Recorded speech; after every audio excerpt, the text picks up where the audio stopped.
الطعمية اهي خلصتها، يا دوبك حطيت عليها شوية ملح، مش اكتر من كده. ولا تحط لها كزبرة ناشفة وتشيليها، ولا تحط لها كمون، ولا اي حاجة غير شوية الملح.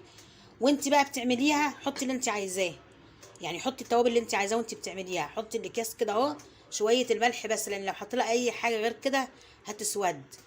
حاجة تاني وكل مرة بقولها، شبت على الطعمية لا يكتمها. كمون برضو يكتمها. انت حطي بعد، يعني انت حطي وانت بتقلي اللي انت عايزاه، لكن ما تحطلهاش في الخلطه بتاعتها لا كمون ولا شبت، ولا تحط لها كزبره وتشيليها كزبره ناشفه. بس هي زي ما هي، شويه الملح وتعبيها في الاكياس. بسم الله الرحمن الرحيم. بصوا الفول عامل ازاي. انا زودته ميه مره واحده بس. بصوا ما شاء الله. عايزه بقى اوريكم الفول. بسم الله الرحمن الرحيم. هو ما كملش ساعتين.